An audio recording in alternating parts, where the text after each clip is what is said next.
1975년 3월 29일 몬트리올의 분주한 도시는 평범한 하루처럼 보였습니다.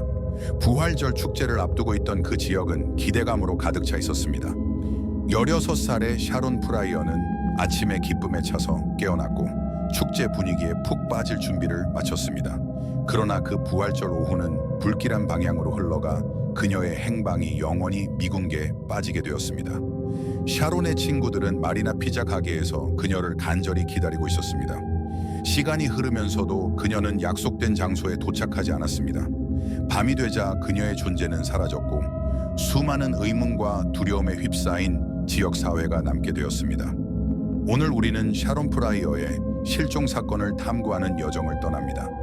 1975년의 어느 밤 16살의 활기찬 소녀였던 그녀는 흔적도 없이 사라졌습니다. 거의 반세기 동안 탐정들을 속여온 소름 끼치는 세부 사항들을 하나하나 밝혀나가면서 우리와 함께 해주세요.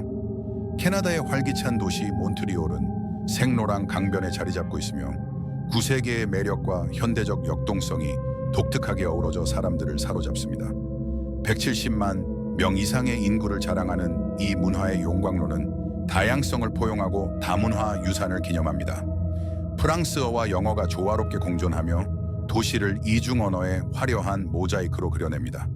구몬트리올의 인상적인 건축물에서부터 활기 넘치는 플라토 몽로얄과 마일랜드 지역에 이르기까지 모든 거리에는 활기가 넘칩니다. 그리고 바로 이곳이 샤론 프라이어의 소름 끼치는 이야기가 펼쳐지는 배경입니다. 샤론은 1959년 2월 9일 캐나다 몬트리올의 활기찬 도시에서 태어났습니다. 그녀의 부모인 이본과 조지 프라이어는 첫 딸의 출생으로 가슴이 벅차올랐습니다. 영국에서 태어난 이본은 부모와 함께 퀘벡주의 르시드 우에스트 지구에 있는 포인트 생찰스 지역에 정착하기 위해 이주했습니다. 그곳에서 그녀는 캐나다 군대의 헌신적인 병사인 조지를 만나게 되었습니다. 비록 조지가 그의 직무에 헌신했지만 사랑이 찾아와 그들의 인연은 결혼으로 이어졌습니다. 결혼 후 이본과 조지는 첫 아이의 출생을 고대했습니다. 그들의 기대는 샤론의 생일에 절정에 달했으며 그들은 아름다운 딸을 가족에 맞이했습니다. 샤론의 순수한 얼굴과 밝은 미소는 부모의 마음에 큰 기쁨을 안겨주었습니다. 그러나 운명은 프라이어 가족에게 또 다른 계획을 가지고 있었습니다. 샤론의 두 번째 생일 하루 전 1961년 2월 8일에 이본은 쌍둥이인 도린과 모린을 출산했습니다. 어린 샤론의 눈에는 이들이 그녀가 원하던 최고의 생일 선물이었습니다. 그러나 인생은 예측할 수 없는 방향으로 흘러갑니다. 1962년 조지는 가족을 포인트 생찰스에서 매니토바로 옮기라는 명령을 받았습니다.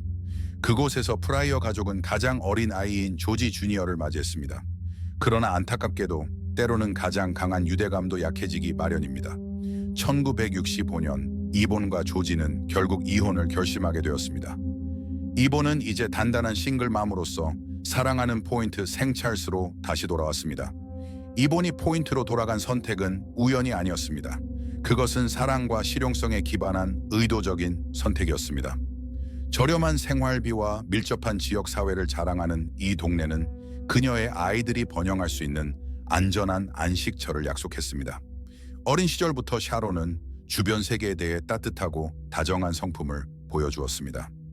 동물들은 그녀의 존재에서 위안을 찾았고 그녀는 종종 길 잃은 동물들을 집으로 데려와 그들이 건강을 되찾을 때까지 돌보았습니다. 쌍둥이 자매 도린과 모리는 샤론이 수의사가 되기를 꿈꾸던 시절을 자주 회상하곤 했습니다. 샤론은 처음에는 내성적이었지만 그녀를 환영하는 지역 사회를 발견했습니다. 어린이 클럽은 그녀의 관심사를 키우는 공간을 제공했고 특히 실내 하키와 예술 활동에 적극적으로 참여하면서 그녀는 많은 것을 배웠습니다. 청소년 시절 샤론은 존이라는 소년과 함께하는 시간 속에서 위안을 찾았습니다. 그들의 사랑 이야기는 운명적인 만남으로 존은 초등학교 4학년 때부터 비밀리에 샤론을 좋아하고 있었습니다. 시간이 흐르면서 그들의 우정은 깊어졌고 결국 진지한 연애로 발전했습니다. 샤론은 또한 가까운 친구들과도 특별한 유대감을 공유했습니다. 포인트 생찰스의 거리를 걸으며 숨겨진 구석을 탐험하거나 지역의 모임 장소에서 가벼운 대화를 나누며 즐거운 시간을 보내는 등 그들의 유대는 견고했습니다. 이 모든 동안 샤론은 현실적이었고 자신을 희생하며 자녀들의 복지를 위해 헌신한 어머니 이본을 소중히 여겼습니다. 샤론은 어머니가 했던 희생을 인정했고 어머니가 그들에게 베풀었던 사랑과 가르침을 소중히 여겼습니다. 부활절 전날 1975년 3월 29일 16살의 샤론 프라이어는 기대감에 차서 하루를 시작했습니다. 오후 1시가 되었을 때 샤론은 부활절 주말을 맞이해 아침 일과를 마쳤습니다. 아침 식사를 하고 세수를 하고 옷을 입고 침대를 정리했습니다. 한편 어머니 이본은 부활절 만찬을 위한 마지막 쇼핑을 위해 외출했습니다. 11살의 동생 조조와 4살의 양자 스티브는 여전히 부활절 달걀 찾기를 간절히 기대하고 있었습니다. 샤론은 그날을 특별하게 만들어주고 싶었습니다. 창의적인 마음으로 샤론은 부활절 달걀을 만들고 색칠하기로 결심했습니다. 그녀는 8개의 달걀을 삶아 식혀두었습니다. 오후 3시가 되자 이본은 집으로 돌아와 샤론이 달걀을 색칠하는 것을 보며 함께했습니다. 샤론은 색이 다음 날까지 마를지 물어보았습니다. 이본은 컵의 반을 색칠하고 나머지는 나중에 마무리할 것을 제안했습니다. 오후 3시 45분경 샤론은 어린이 클럽에서 자켓을 찾을 시간이라는 것을 깨달았습니다. 어린이 클럽은 아이들이 무료로 농구나 하키 같은 다양한 스포츠를 할 수 있는 기회를 제공했습니다. 1952년에 시작된 이 클럽은 30명 이상의 아이들로 구성된 2개의 팀으로 이루어져 있었고 각 아이는 복권 티켓을 팔아받은 리오의 녹색 자켓을 받았습니다. 샤론은 자켓을 받을 만큼 충분히 티켓을 팔았습니다. 그녀는 신이 나서 스티븐을 데리고 가도 되는지 어머니에게 물었고 이본은 동의했습니다. 불행히도 샤론이 클럽에 도착했을 때 그녀의 사이즈는 없었습니다. 실망한 그녀는 영수증을 받고 다른 날 다시 찾기로 했습니다. 샤론은 스티븐을 위해 작은 사이즈의 자켓을 사줄까 고민했습니다. 스티븐은 봄 자켓이 필요했기 때문이었습니다. 오후 4시 15분경 샤론은 남은 부활절 달걀을 계속해서 색칠했습니다. 오후 4시 방영 목사님이 집을 방문했습니다. 그는 인사를 나누며 모두가 즐길 수 있도록 큰 상자에 초콜릿 거북이를 가져왔습니다. 그들은 부엌 테이블에 모여 앉았고 샤론이 달걀을 색칠하는 동안 어머니에게 스티븐에게 읽어줄 부활절 토끼 이야기 책이 있는지 물었습니다. 목사님은 샤론에게 부활절의 진정한 이야기를 나누라고 제안했으며 그녀는 기꺼이 이 제안을 받아들였습니다. 저녁 6시와 7시 사이 샤론의 가까운 친구가 집을 방문했습니다. 그녀는 샤론과 같은 블록에 살고 있었고 두 사람은 5살 때부터 알고 지냈으며 오랜 세월 동안 깊은 유대를 형성했습니다. 비록 오랜 우정을 쌓았지만 두 사람은 자주 함께 시간을 보내지는 않았습니다. 이는 아마도 서로 다른 고등학교에 다녔기 때문일 것입니다. 샤론이 말이나 피자 가게에 갈 계획을 흥분 속에 공유하면서 그들은 가벼운 농담과 장난스러운 놀림에 빠졌습니다. 친구는 샤론이 블라우스를 끊임없이 바꿔 입고 거울을 바라보며 완벽한 모습을 이루려고 노력하는 재미있는 장면을 보고 웃음을 참을 수 없었습니다. 많은 고민 끝에 샤론은 어머니의 블라우스를 빌려 입기로 결정하며 그녀의 옷차림에 익숙함을 더했습니다. 마리나 피자 가게는 웰링턴과 애쉬 애비뉴의 코너에 위치한 지역 모임 장소로 샤론의 사회적 서클에서 특별한 의미를 가지고 있었습니다. 그곳은 그녀의 친구들이 모여 다양한 주제에 대해 활발하게 대화할 수 있는 인기 있는 만남의 장소였습니다. 피자 가게는 샤론의 집에서 단 5블록 떨어진 가까운 곳에 위치해 있었습니다. 샤론이 외출 준비를 마치고 어머니에게 작별 인사를 할 때 어머니는 그녀에게 조심하라고 상기시켰습니다. 비가 오는 날씨를 걱정하던 샤론은 갈색 스웨이드 자켓을 입어도 될지 고민했습니다. 자켓이 손상될까봐 걱정했기 때문이었습니다. 어머니는 밖에 가벼운 이슬비만 내리고 있으며 자켓을 손상시킬 정도는 아니라며 샤론의 걱정을 덜어주었습니다. 마지막으로 어머니에게 작별 인사를 한 후 샤론은 어머니의 주의사항이 아직도 그녀의 마음에 울리는 상태로 집을 나섰습니다. 밖에는 이미 친구가 인도에서 기다리고 있었습니다. 친구는 샤론과 함께 피자 가게로 가는 길을 함께 하겠다고 친절하게 제안했지만 샤론은 정중하게 거절하며 그 마음을 고맙게 생각했습니다. 길을 건너면서 샤론은 피자 가게에서의 즐겁고 유쾌한 밤을 기대하며 걸음을 옮겼습니다. 샤론의 친구들은 그녀의 도착을 애타게 기다렸지만 그녀는 끝내 나타나지 않았습니다. 그들은 샤론이 존과 다른 친구들과 함께 하키 경기를 보러 갔다고 생각했습니다. 그러나 경기가 끝나고 친구들이 피자 가게에 도착했을 때 샤론은 어디에도 보이지 않았습니다. 사실 그들 중 누구도 그날 밤 내내 그녀를 본 혼란과 걱정이 가득했습니다. 샤론이 정해진 귀가 시간을 지나도록 아무 연락도 하지 않자 어머니는 점점 불안해졌습니다. 이보는 딸의 안전을 보장하기 위해 잠들지 않고 기다리기로 결심했습니다. 밤 1시 반이 되었을 때 이보는 거실에서 초조하게 창밖을 바라보며 기다리고 있었습니다. 쌍둥이 자매들은 침실 창가에서 어머니와 함께 밤을 지새웠습니다. 그러나 슬프게도 샤론의 흔적은 전혀 보이지 않았습니다. 다음 날 아침 이보는 정보를 모으기 위해 친구들과 존에게 연락을 시도했습니다. 그러나 그들 중 누구도 샤론의 행방을 알지 못했으며 최근에 그녀를 본 적도 없었습니다. 정보의 부재는 이본의 걱정을 더욱 깊게 만들었고 샤론의 실종을 둘러싼 미스터리는 더 깊어졌습니다. 이본은 친구인 메리와의 전화 통화 중에 충격적인 정보를 얻었습니다. 메리는 이본에게 샤론이 실종된 날 저녁 애쉬 애비뉴에서 한 여성이 공격을 당했다고 말했습니다. 이 소식을 들은 이본은 샤론이 같은 범인을 마주했을 가능성에 대해 걱정하지 않을 수 없었습니다. 공격 피해자인 셰릴은 그 끔찍한 사건을 묘사했습니다. 가해자는 칼을 휘두르며 그녀를 강제로 잡아 끌었지만 행인이 다가와 공격자를 겁주어 다행히 그녀는 무사할 수 있었습니다. 셰릴은 가해자가 파란 눈, 네모진 끝에 콧수염, 낮고 차분한 목소리를 가진 사람이라고 묘사했습니다. 그는 청바지에 짙은 파란색 스키 자켓과 검은색 신발을 신고 있었습니다. 이 공격 사건을 알게 된 이본의 불안감은 커져갔고 샤론이 유사한 상황을 겪었을 가능성에 대한 두려움이 점점 커져갔습니다. 경찰은 셰리를 데려가 가해자를 확인하도록 했지만 그녀의 확신이 흔들리며 그에 대한 기소가 어려워졌습니다. 이본은 그녀의 딸이 비슷한 공격의 희생자가 되었을까봐 두려워했습니다. 확실한 정보의 부족과 샤론의 행방에 대한 불확실성은 그녀의 걱정을 더욱 증폭시켰고 샤론을 찾는 데 대한 긴박함을 강조했습니다.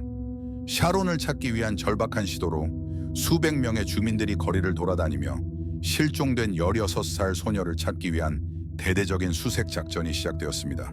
그러나 집단적인 노력에도 불구하고 수색은 아무런 성과를 거두지 못했습니다. 걱정과 절망에 사로잡힌 이본은 지역사회에 샤론의 안전한 귀환을 위해 어떤 정보든 제공해달라고 호소하기 위해 TV에 출연했습니다. 그러나 이 호소는 중요한 단서나 수사에 대한 진전을 제공하지 않았습니다. 날이 지나면서 모든 관련자들에게 불확실한 감정이 점점 퍼져갔습니다. 일부 사람들은 샤론이 자발적으로 도망친 것일 수도 있다고 추측하기 시작했습니다. 그러나 그녀의 가족은 단호히 이 생각을 거부했습니다. 그녀는 가족, 친구, 남자친구를 포함한 사랑하는 삶을 자발적으로 버릴 리 없다는 생각이었습니다. 또한 샤론이 자신의 삶을 떠나려고 계획했다는 명백한 징후나 단서는 없었습니다. 특히 그녀는 피자 가게로 가기 전에 집에 버스 승차권과 돈을 두고 떠났습니다. 증가하는 절망 속에서 이본과 그녀의 가족은 샤론이 무사히 돌아올 것이라는 희망을 붙잡았습니다. 수색의 진전 부족과 구체적인 정보의 부재는 그들의 고통을 더욱 심화시켰고 그들을 답변과 해결을 갈망하게 만들었습니다. 1975년 4월 1일 아침 6시경 이본은 이웃집 친구의 집으로 일찍 찾아온 로니를 발견했습니다. 뭔가 잘못되었음을 느끼고 그녀는 그에게 다가가 그가 들고 있던 신문을 가져와 집으로 급히 돌아갔습니다. 이본은 신문을 펼치며 사실을 확인하고자 하는 강한 충동을 억제할 수 없었습니다. 신문을 펼치자 그녀의 최악의 두려움이 현실로 드러났습니다. 그녀는 자신의 딸의 사진을 알아보고 확신에 차서 말했습니다. 저는 그녀가 맞다고 확신했어요. 그녀의 신발을 알아보았거든요. 사진에는 그녀의 이웃에서 차로 약 25분 떨어진 한 도시에서 눈 위에 쓰러져 있는 시체가 나와 있었습니다. 이본은 즉시 경찰에 연락해 확인을 요청했습니다. 너무나도 고통스러워 직접 시체를 확인할 수 없었던 그녀는 이 힘든 임무를 그녀의 형제에게 맡겼습니다. 이후 발견된 시체가 샤론님이 확인되었습니다. 포인트 지역 전체, 그녀의 친구들까지도 신문에서 이 이야기를 접했고 이본처럼 그들은 그 비극 확신했습니다. 샤론의 삶이 양봉업자 자크 벨트랑에 의해 발견되었습니다. 자크는 그의 양봉장이 열린 상태로 남아있다는 소식을 받았고 이는 매우 이례적인 일이었습니다. 그는 전날 밤 문을 닫았던 기억이 있었기 때문에 조사하러 갔고 놀랍게도 그는 도로에서 약 23m 떨어진 눈 위에 부분적으로 옷을 입은 시체를 발견했습니다. 상황의 심각성을 즉시 인식한 자크는 신속하게 경찰에 연락해 조사 시작을 알렸습니다. 샤론의 살인은 잔혹하고도 끔찍한 폭력의 행위였습니다. 그녀는 성폭행과 심각한 구타를 당했습니다. 발견된 시신에는 그녀의 스웨이드 자켓, 파란 스웨터, 양말, 신발만 남아 있었습니다. 그녀의 청바지는 조금 떨어진 곳에서 발견되었고 속옷은 근처 나무가지에 걸려 있었습니다. 더욱 소름 끼치게도 부분적으로 씹힌 테이프가 그녀의 머리카락에 엉켜 있었고 그녀의 손에는 나뭇가지가 단단히 쥐어져 있어 공격자가 그녀를 눈 속에 남겼을 때 그녀가 여전히 살아 있었음을 암시했습니다. 현장을 조사한 수사관들은 여러 가지 중요한 증거를 발견했습니다. 시체로부터 약 5m 떨어진 곳에서 타이어 자국이 발견되어 차량이 현장에 있었다는 것을 나타냈습니다. 또한 주차된 차량에서 시신이 놓여진 곳까지 이어지는 혈흔이 발견되었습니다. 샤론의 신발과 양말에 진흙이 묻어있지 않았기 때문에 그녀가 차량에서 내려질 때 끌려가지 않았고 그녀가 걸어다니지 않았다는 사실이 밝혀졌습니다. 이는 당국이 1명 이상의 사람이 관련되었을 가능성이 크다고 의심하게 만들었습니다. 시신 근처에서는 남성의 셔츠가 발견되었으며 셔츠의 목 크기는 17이었고 소매 길이는 34인치였습니다. 이 셔츠는 샤론의 손목을 묶는데 사용되었을 가능성이 컸습니다. 셔츠의 크기로 인해 수사관들은 용의자가 약 183cm 정도의 키였을 것이라고 추측했습니다. 범죄 현장 가까이에는 오른발의 사이즈 팔과 반의 신발 자국이 문 기둥 옆에서 발견되었습니다. 자국의 깊이로 미루어 보아 가해자는 체중이 더 나가는 체격이었고 키는 최소 183cm였을 가능성이 컸습니다. 다른 증거로는 love라는 단어가 새겨진 반지, 한 소녀의 이미지가 담긴 영국 잡지의 페이지, 무기 자동차 시트 쿠션, 그리고 샤론 프라이어의 이름이 적힌 자켓 영수증이 포함되었습니다. 이후 부검 결과 샤론은 사망 전 며칠 동안 감금되어 있었다는 사실이 밝혀졌습니다. 그녀의 사망 시점은 시신이 발견되기 약 20시간 전으로 추정되었습니다. 법의학자들의 조사는 가해자가 그녀의 가슴을 짓누르는 등 심각한 폭력을 행사하여 내부 출혈을 유발했을 가능성을 보여주었습니다. 샤론은 날카로운 물체로 인해 생긴 부상, 얼굴의 다수의 멍, 양쪽 턱의 골절, 부러진 코, 그리고 공격 중에 느슨해진 치아로 인한 뺨의 구멍 등 다수의 상처를 입었습니다. 1975년 4월 4일 약 200명의 사람들이 샤론 프라이어의 마지막 길을 함께하기 위해 세인트 매튜 장로교회에서 슬픈 모임을 가졌습니다. 친구, 가족, 지역사회 구성원들이 모여 젊은 생명의 이름을 슬퍼하며 예배당 안은 깊은 슬픔과 고통으로 가득 찼습니다. 애도하는 이들은 샤론에게 닥친 잔인한 운명에 깊은 상처를 입었고 그들은 슬픔에 잠긴 가족을 위로하고 지지하기 위해 연대했습니다. 예배당은 눈물, 고통, 깊은 슬픔이 혼합된 분위기였으며 그들은 너무 일찍 그리고 약속이 넘치는 삶을 잃은 고통을 견뎌내고 있었습니다. 예배 동안 샤론의 활기찬 정신, 소중한 순간들, 그리고 주변 사람들에게 미친 영향을 담은 기억들이 공유되었습니다. 그 추모는 그녀의 이른 죽음이 남긴 공허함을 감동적으로 상기시키는 계기가 되었습니다. 샤론을 안식에 드리며 비극과 무의미한 폭력 행위가 그녀의 삶을 앗아갔다는 무거운 분위기가 공기 중에 무겁게 드리웠습니다. 실종 보고서가 제출된 후 샤론의 납치 및 살인 사건에 대한 수사는 롱괴일 경찰서의 탐정 자크 뒤트리제와 레노 라콤브에 의해 시작되었습니다. 탐정들은 가해자가 차량을 타고 들판으로 이동한 후 샤론의 시신을 남겨두었다고 추측했습니다. 그들은 가해자가 차량으로 돌아가 샤론의 청바지와 속옷을 회수했으며 이들은 샤론의 시신이 발견된 날 같은 날에 서로 다른 장소에서 발견되었다고 믿었습니다. 더 무거운 청바지는 바닥에 떨어졌고 속옷은 나무 가지에 걸쳐져 있었습니다. 이로 인해 수사관들은 가해자가 그 지역을 알고 있었을 가능성이 크다고 의심했습니다. 샤론의 시신이 발견된 들판은 양봉업자가 소유한 것이었고 일반적으로는 자물쇠로 잠겨 있었지만 그날은 자물쇠가 채워지지 않은 상태로 남아 있었습니다. 이로 인해 가해자가 얼어붙은 땅 위로 차량을 몰고 들어갈 수 있었습니다. 차량이 한때 진흙에 갇혔지만 얼어붙은 진흙은 타이어 자국을 남겨두었고 경찰은 이를 사용해 가해자의 차량을 식별할 수 있기를 희망했습니다. 경찰은 현장이 너무 외진 곳이었기 때문에 가해자가 그곳을 선택했다고 믿었습니다. 양봉업자는 늦봄까지 그 들판을 사용하지 않을 예정이었기 때문에 가해자는 샤론의 시신이 그 얼어붙은 들판에서 오랜 기간 동안 발견되지 않기를. 경찰은 샤론의 납치와 살인의 한 명 이상의 사람이 연루되었을 가능성이 크다고 의심했습니다. 그들은 타이어 자국에서 시신이 발견된 곳까지 이어지는 혈흔을 발견했습니다. 샤론의 신발에는 진흙이 묻어있지 않았기 때문에 그녀는 거의 5m의 거리 동안 들어 올려졌을 가능성이 있었고, 이는 2명 이상의 사람이 관련되었을 가능성이 있었습니다. 탐정들이 고려한 한 이론은 샤론이 피자 가게로 가는 도중에 지나가는 트럭 운전자에게 타고 갔으며 공격을 당해 들판에 버려졌을 가능성이었습니다. 다른 이론은 샤론이 납치되어 사흘 동안 감금된 후 살해되어 시신이 버려졌을 가능성입니다. 그레그 맥크레리는 FBI에서 일했던 프로파일러로 샤론 프라이어 사건에 대한 이론을 개발하는 데 힘을 쏟았습니다.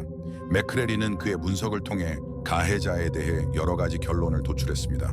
그는 가해자가 젊고 아마도 20대일 가능성이 있으며 그 지역에 살며 부모와 함께 거주했을 가능성이 있다고 믿었습니다. 맥크레리는 또한 가해자가 이번이 첫 범죄가 아닐 가능성이 크다고 추측했습니다. 맥크레리는 샤론의 공격자가 셰리를 해치려고 했던 같은 가해자일 가능성이 있다고 제안했습니다. 그는 범죄자들이 사냥 모드에 들어가면 더 큰 위험을 감수하게 되며 두 번째 납치를 시도할 가능성이 높다고 설명했습니다. 맥크레리는 범죄율이 낮은 작은 지역에서 2명의 다른 사람이 동시에 여성을 납치하려고 시도할 가능성은 통계적으로 낮으며, 따라서 가해자가 동일한 인물일 가능성이 가해자가 지역을 잘 알고 있었으며, 특히 시신이 버려진 장소는 위험이 높은 장소로 범인은 탈출 경로를 잘 알고 있었으며 익숙하고 편안한 장소를 선택했을 가능성이 있다고 밝혔습니다.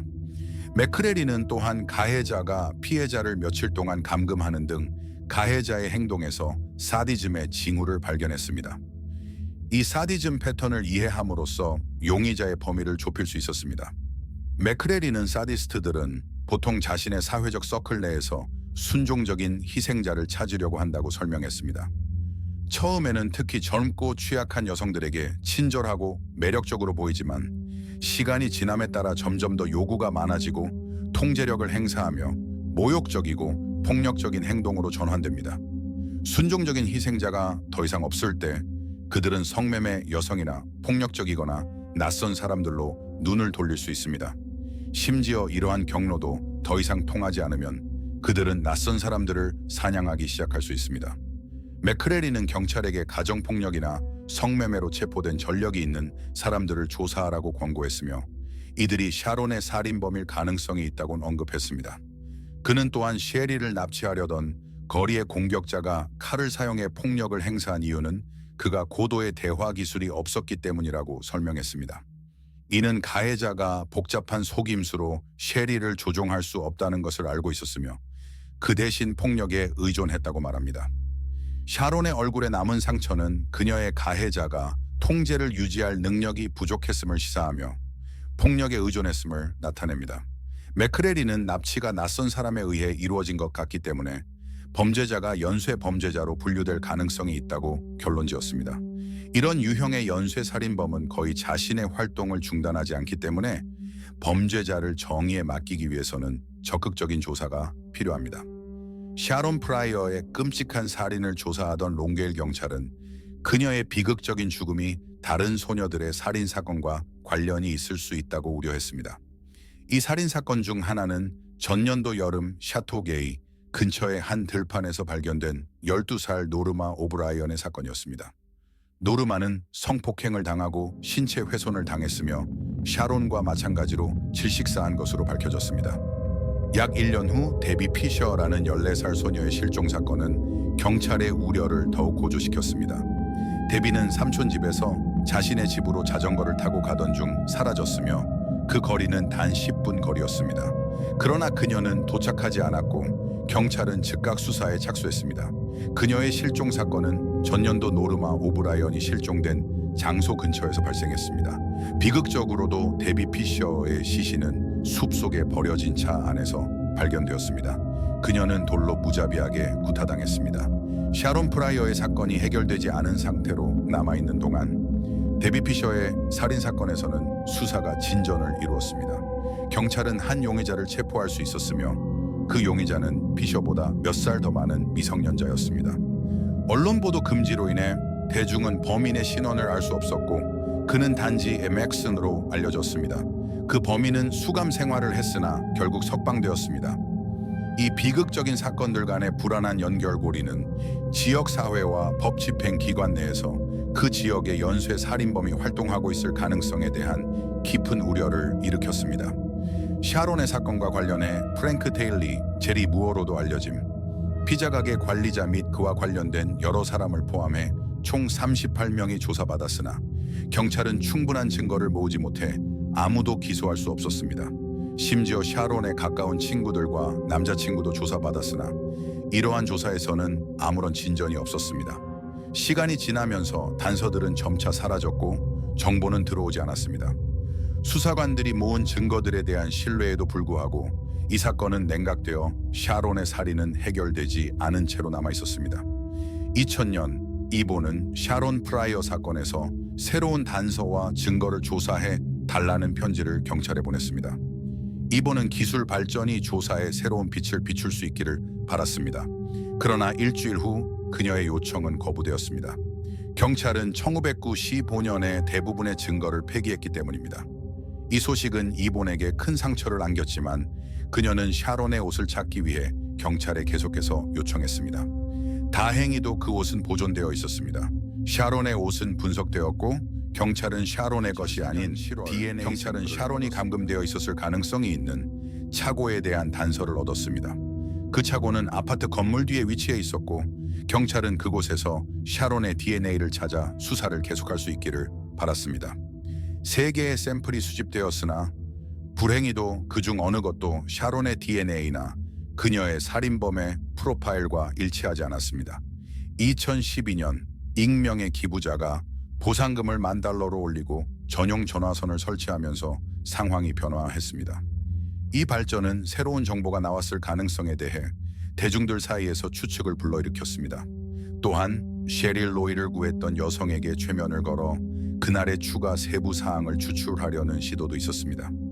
최면 세션 후 경찰은 여러 사진을 보여주었고 한 남성이 그녀의 눈에 띄었습니다. 그 남성은 5명의 여성 살인 혐의로 유죄 판결을 받은 캐나다의 연쇄 살인범 윌리엄 패트릭 파이프였습니다. 파이프의 첫 살인 사건은 1979년에 발생했으며 이는 샤론의 사건이 발생한 1975년과 일치하지 않습니다.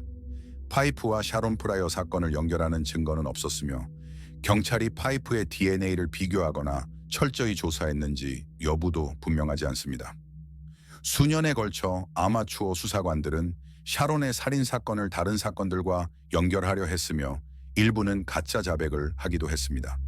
이러한 자백 중 하나는 피터 에드워즈의 책 The Hard Road에 언급되었으며 몬트리올의 오토바이 클럽 Satan's Choice의 일원인 마이크 프렌치가 샤론의 살인에 연루되었음을 암시했습니다. 그러나 이러한 주장들과 용의자들은 여전히 추측에 불과하며 이를 뒷받침하는 확실한 증거는 나오지 않았습니다.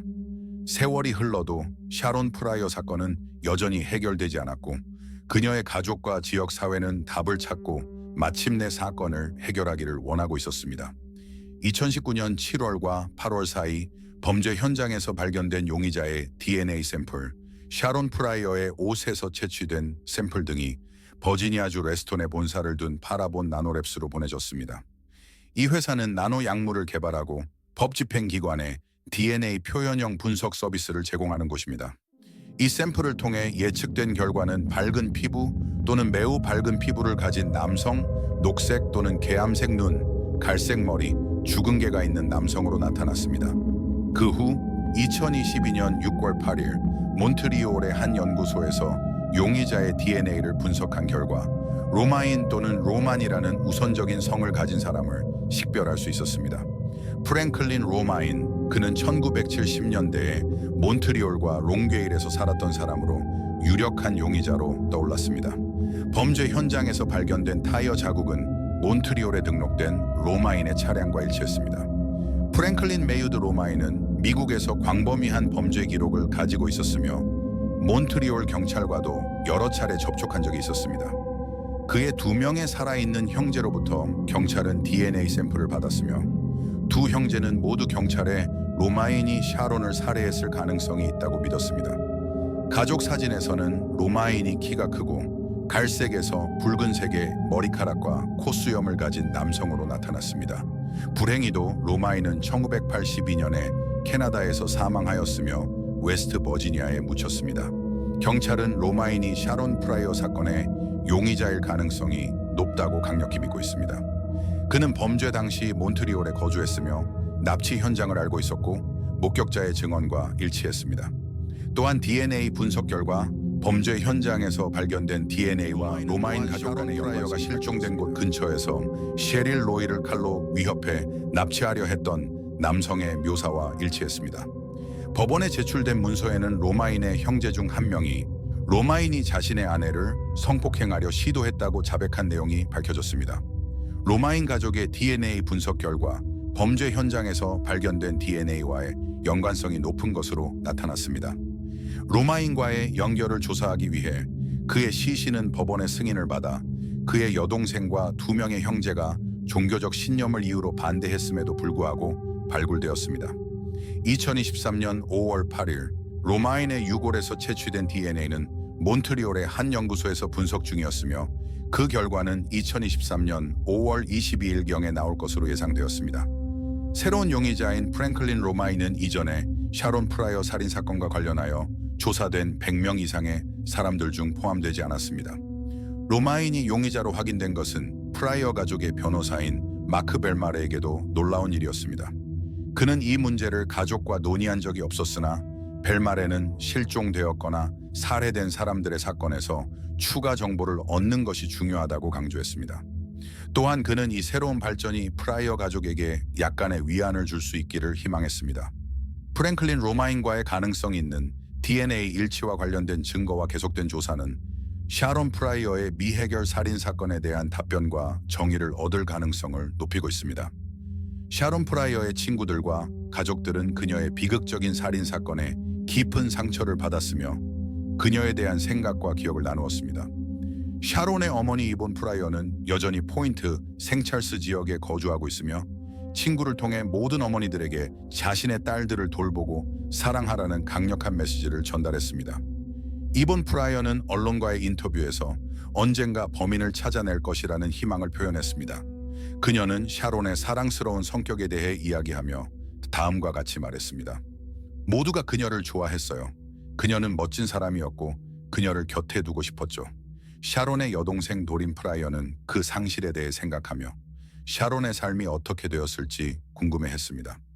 그녀는 샤론이 어떤 사람이 되었을지, 그녀가 수의사가 되려고 했던 진로를 계속해서 걸어갔을지에 대해 상상했습니다. 도린의 쌍둥이 자매인 모린 프라이어는 샤론의 살인범과 맞서고 진실을 밝히겠다는 결심을 표현했습니다. 그녀는 범인의 신원과 사건의 모든 세부 사항을 알아내고 싶은 강한 욕구를 드러내며 누가 무엇을 언제 어디서 했는지에 대해 답을 얻고 싶다고 강조했습니다. 프라이어 가족과 친구들 그리고 지역 사회는 거의 반세기 동안 답변을 기다려왔으며 샤론 프라이어 사건에서 정의와 결말을 얻기를 바라고 있습니다. 최근의 진전이 희망의 불씨를 불어넣고 있지만 이 사건이 지역 사회에 남긴 상처와 샤론을 기억하는 이들에게 진실을 찾는 것이 얼마나 중요한지 다시금 상기시키고 있습니다. 여기까지 오셨다면 다른 범죄 사건도 관심 있으신가요? 저는 절대 놓치지 않을 거예요.